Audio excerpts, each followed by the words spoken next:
महत्वपूर्ण उत्तर प्रदेश भी है, महत्वपूर्ण बिहार भी है। और इसलिए बिहार में नीतीश कुमार को अपने साथ जोड़ने के लिए भाजपा ने हर तरह के प्रयास किए और सफल भी हो गए। जी। भाजपा अपने एक एक घटक दल को अपने साथ जोड़ने के लिए किस तरीके से प्रयासरत है रुद्र विक्रम सिंह, आप देखें तो आप पाएंगे कि महाराष्ट्र में कैसे राज ठाकरे से भाजपा बात कर रही है, आंध्र प्रदेश में कैसे चंद्राबाबू नायडू और अन्य दलों से बात कर रही है, बात उड़ीसा में भी उठ रही है कि कैसे भाजपा बात कर रही है। सवाल यह है कि भाजपा एक एक सीट को लेकर के गंभीर है। भाजपा ये माहौल बनाने की कोशिश में है कि हम जीत रहे हैं, हम 400 पार कर रहे हैं, लेकिन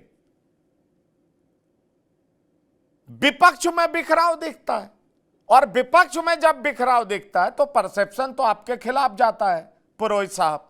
और यह परसेप्शन अगर खिलाफ जाता है मैदान में उतरने से पहले, तो जीत कैसे होगी? जीत और हार परसेप्शन पर भी बहुत कुछ निर्भर करता है। मुद्दे हैं, मैं आपसे सहमत हूं, लेकिन उस मुद्दे को लेकर के आगे बढ़ता हुआ कोई नेता विपक्ष में दिखता नहीं है। यह भी सच्चाई है। ऐसे में सवाल उठता है कि भाजपा के सामने एक के बाद दूसरे दांव भाजपा चलती है और विपक्ष उसमें लगातार फेल नजर आता है। और साथ में विपक्ष का डिवाइडेड हाउस दिखना। आप बंगाल में बोलते हो टीएमसी साथ है, टीएमसी आपके साथ नहीं। आपने देखा नीतीश कुमार ने साथ छोड़ दिया। यहां उत्तर प्रदेश में अपना दल कमेरावादी का साथ छूट गया।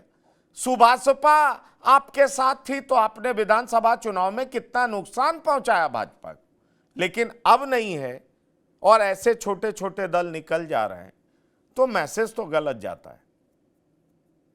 पंकज कुमार जी, आप सही कह रहे हो। मैसेज मैंने परसेप्शन की बात इसीलिए करी थी। देखिए, एक तो BJP with party with the difference का जो अटल जी अडवाणी जी का युग था, वो परसेप्शन खत्म हो गया। उसके बाद बीजेपी का परसेप्शन ये आया कि किसी भी हाल में सत्ता में रहना है, पार्टियों को तोड़फोड़ करो, परिवारों को लड़ाओ, बहुओं को लड़ाओ। और तीसरा परसेप्शन अभी जो आया है इलेक्ट्रल बॉन्ड्स का, ये सब होने से क्या है, बीजेपी का भी एक परसेप्शन डाउनफॉल पर है।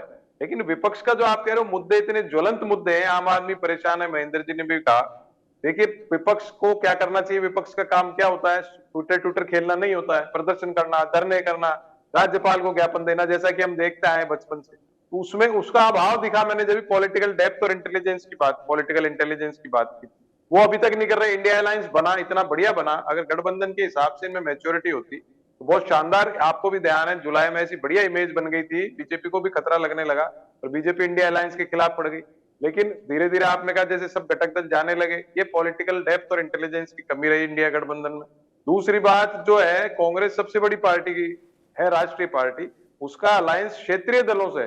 तो कांग्रेस पार्टी को मजबूती से इनको साथ रखना चाहिए था। जैसे कि आप बता रहे, आप भी कह रहे हो, सब देख रहे हैं, जैसे मोदी जी ने पकड़ के रख रखा है सब पार्टियों को, तोड़ना है जो भी मजबूती से कर रहे हैं, जो भी कर रहे हैं। तीसरी बात यह है कि अभी चुनाव में जब जाएंगे, मैंने आपको कहा कैंडिडेट्स का है, तो कैंडिडेट्स की लिस्ट नहीं आ रही है, सब पार्टियों की आ जाए लिस्ट, तब डिसाइड होगा कौन कितना मजबूत है। क्योंकि जनता अब के जो वोट देगी, मजबूत कैंडिडेट दिखेगा उनको तो उसको देगी। तीसरी बात, एक बात और आपने कही, प्रधानमंत्री की बात, मैं कुछ साल से ये सुन रहा हूँ, मोदी जी के सामने चेहरा कौन? 77 में कोई चेहरा नहीं था इंदिरा जी जैसा मजबूत के सामने।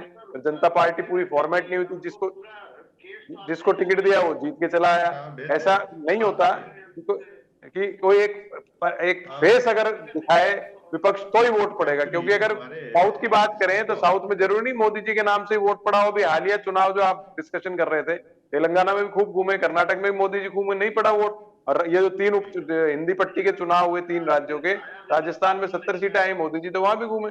इसका मतलब ये है कि विपक्ष की जो कमजोरी है वहां मोदी जी जीत रहे, विपक्ष जहां मजबूत है वहां मोदी जी नहीं जीत पा रहे। तीसरे सबसे अंतिम बात, एक वन मैन शो चल रहा है हर पार्टी में। तो मैं आज कांग्रेस भेज देता हूँ आपको, राहुल गांधी जी के बगैर कांग्रेस में कोई डिसीजन अगर वो नहीं लेते हैं तो आप पड़ी रहेगी पार्टी। ऐसे मोदी जी जो एक पार्टी विद डिफरेंस की बात है, आज मोदी जी के बगैर बीजेपी के अंदर कोई निर्णय लेने की किसी की हिम्मत नहीं है।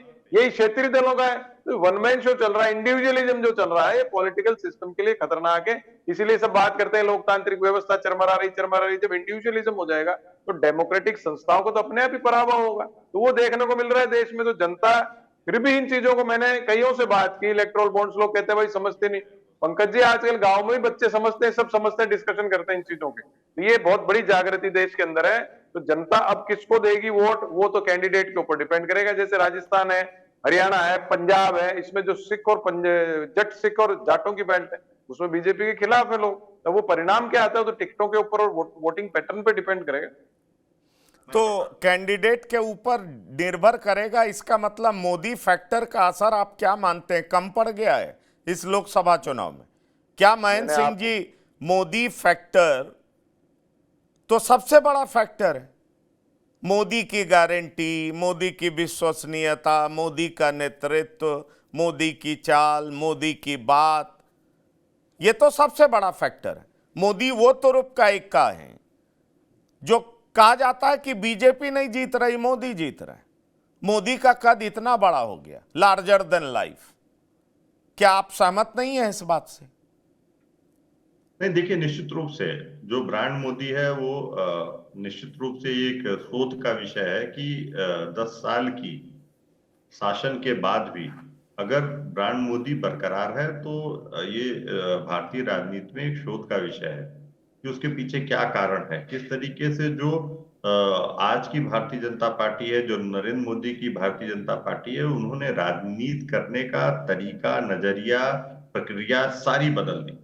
और जहाँ एक शासन का एक टर्म के बाद जो है एंटी इनकम्बेंसी की बात होती थी और तमाम जो राजनीतिक विश्लेषक थे वो ये बात करते थे कि जो है अब सबसे बड़ी, लेकिन मुझे लगता है कि नरेंद्र मोदी ने ब्रांड मोदी के अलावा जो प्रमुख बात है कि एक लोगों को कन्विंस करने की कोशिश की कि उनका विकल्प कोई नहीं है। जो एक टीना फैक्टर की बात होती थी, there is no other alternative, तो शायद जो आज की भारतीय जनता पार्टी है उसने ये आम जनमानस को कन्विंस करने की कोशिश मतलब में एक हद तक सफल रही है कि उनका कोई विकल्प नहीं है।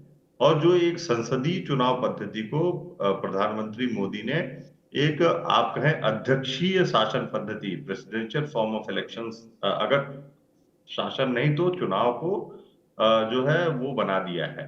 तो ऐसे में जो आम जनता है, जो आम वोटर है, वो ये देखता है कि मोदी बनाम कौन, तो कहीं विपक्ष दिखाई नहीं देता है। निश्चित रूप से कांग्रेस बार बार कोशिश करती है राहुल गांधी को नरेंद्र मोदी के खिलाफ खड़ा करने की, लेकिन ऐसा होता, जनता शायद तमाम राहुल गांधी ने बहुत प्रयास किए हैं। अगर भारत जोड़ो यात्रा की बात करें हम, या जो भारत जोड़ो यात्रा थ्रू भारत जोड़ो न्याय यात्रा की बात करें, तो एक कांग्रेस ने एक बहुत ही ईमानदार कोशिश की है आम जनमानस तक पहुंचने की, अपनी बातों को लोगों तक पहुंचाने की, इस सरकार की खामियों को उजागर करने की। लेकिन क्या वो इसको एक वोट बैंक में तब्दील करने में सक्षम है? क्या उसके संगठन ऐसे हैं? क्या वो इसकी चुनाव रणनीति ऐसी है? क्या उसने वो एक ऐसी विचारधारा को लेके आगे बढ़ रहे हैं जिससे लोग जो प्रधानमंत्री मोदी और भारतीय जनता पार्टी के जो समक्ष जो खड़ी हो सके, उसका एक विकल्प देने में सक्षम हो सके। तो ये एक बड़ी चुनौती है विपक्ष के समक्ष।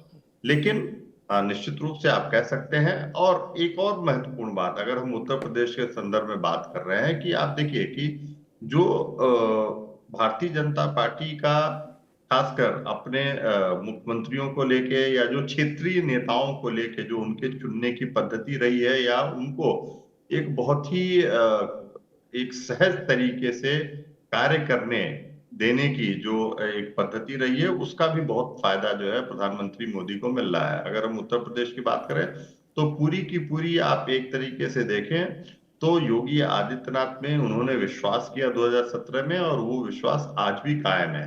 और यही वजह है कि उनको पूरी छूट है। इसी तरीके से अगर आप मध्य प्रदेश की बात करें, हम बाकी प्रदेशों की बात करें, तो भारतीय जनता पार्टी, हाँ, जहां भारतीय जनता पार्टी को लगा कि नहीं, अगर हम हरियाणा की बात करें कि अब इस नेता की छवि में कोई दिक्कत आ रही है, या जो है पूरी तरीके से जो लोक कल्याणकारी योजनाएं हैं उसके क्रियान्वयन में दिक्कत आ रही है, तो वो जरा सा भी परहेज नहीं करती है नेता बदलने में। तो ये सब आज हम कह सकते हैं कि जो प्रधानमंत्री मोदी पूरी तरीके से भारतीय जनता पार्टी में जो है एक सर्वोच्च सर्वमान्य नेता के रूप में अपने आप को स्थापित करने में सफल साबित हुए हैं। और यही प्रमुख वजह है कि बाकी विपक्ष की तुलना हम करें तो भारतीय जनता पार्टी कहीं न कहीं इस चुनाव में भी 2024 के लोकसभा चुनाव में भी आगे दिखाई देती है। हाँ, निश्चित रूप से 370 और 400 का नारा तो ये लाजमी है, लेकिन करीब करीब करीब अगर हम हिंदी हार्टलैंड की बात करें, जहां हम लोग रहते हैं, दिल्ली और उत्तर प्रदेश, राजस्थान, मध्य प्रदेश, तो एक तरीके से आम जनमानस पूरी तरीके से ये मान चुका है कि हाँ, भारतीय जनता पार्टी ही सत्ता में आने वाली है। ये ऐसा नैरेटिव सेट करना भी अपने आप में चुनाव के मैं वही पहले नैरेटिव एक की बहुत बात बड़ी कर रहा हूं। सफलता है। मैं वही जी नैरेटिव की बात कर रहा हूं। जी देखिए, जी मैं बिहार का उदाहरण दूं महेंद्र सिंह जी। बिहार में बीजेपी बिल्कुल डिवाइडेड था। उस बिहार बीजेपी की लोकल इकाई ये मान रही थी कि नीतीश कुमार को लेना फायदेमंद नहीं होगा, नीतीश कुमार से नुकसान होगा, उनके खिलाफ एंटी इनकम्बेंसी बैगेज है। लेकिन यहां का केंद्रीय नेतृत्व ने कहा कि नीतीश कुमार को तोड़ने का मतलब है कि हमने इंडिया गठबंधन को पूरे तरीके से छिन्न भिन्न कर दिया। इंडिया गठबंधन टूट गया और परसेप्शन पूरे देश में एक अलग जाएगा। तो इसीलिए मैं कह रहा हूं कि परसेप्शन कितना इंपॉर्टेंट होता है पॉलिटिक्स में, यह पता चलता है। और तभी आप अपनी हार को भी जीत में तब्दील करना चाहते हैं। छत्तीसगढ़ में क्या हुआ आपने देखा, किसी पोलस्टर ने, किसी एनालिस्ट ने, किसी न्यूज़पेपर ने यह नहीं कहा था कि बीजेपी वहां जीत रही, लेकिन बीजेपी जीत गई छत्तीसगढ़ में। सवाल यह है कि उत्तर प्रदेश में आपका एलआई महत्वपूर्ण है। एलआई आरएलडी को तोड़ लेती है बीजेपी। आप 7 सीटें देते हैं, आपके साथ आरएलडी नहीं जाती है, और बीजेपी 2 सीट देती है, आरएलडी चली जाती है। आरएलडी चली गई, सुभाषपा चली गई, अपना दल कमेराबादी भी चला गया। अगर ये मान लीजिए इनके पास एक कुर्मियों का ही समूह है, उसकी ही पार्टी है, तो एक समाज तो आपसे जुदा हो गया, मैसेज तो गलत गया, और वो भी चुनाव से ठीक पहले। एक तरफ जी पंकज जी, वो भी ऐसे समय में जब जो है समाजवादी पार्टी को दरकार है कि जो नॉन यादव ओबीसीज हैं, चाहे जिसको एमबीसीज बोला जा रहा है, ईबीसीज बोला जा रहा है, उनको अपने पार्टी में जोड़ने की, उसके अपने पार्टी के सामाजिक जो सोशल बेस है उसको एक्सपेंड करने की। ऐसे में मुझे लगता है कि हाँ, ये बातचीत हो सकती है कि 3 सीट आपको देंगे, 2 सीट देंगे, 1 सीट देंगे, लेकिन इस तरीके के बयान की ये गठबंधन 2022 तक था, 24 में नहीं है, तो ये निश्चित रूप से बहुत निराशाजनक बयान है।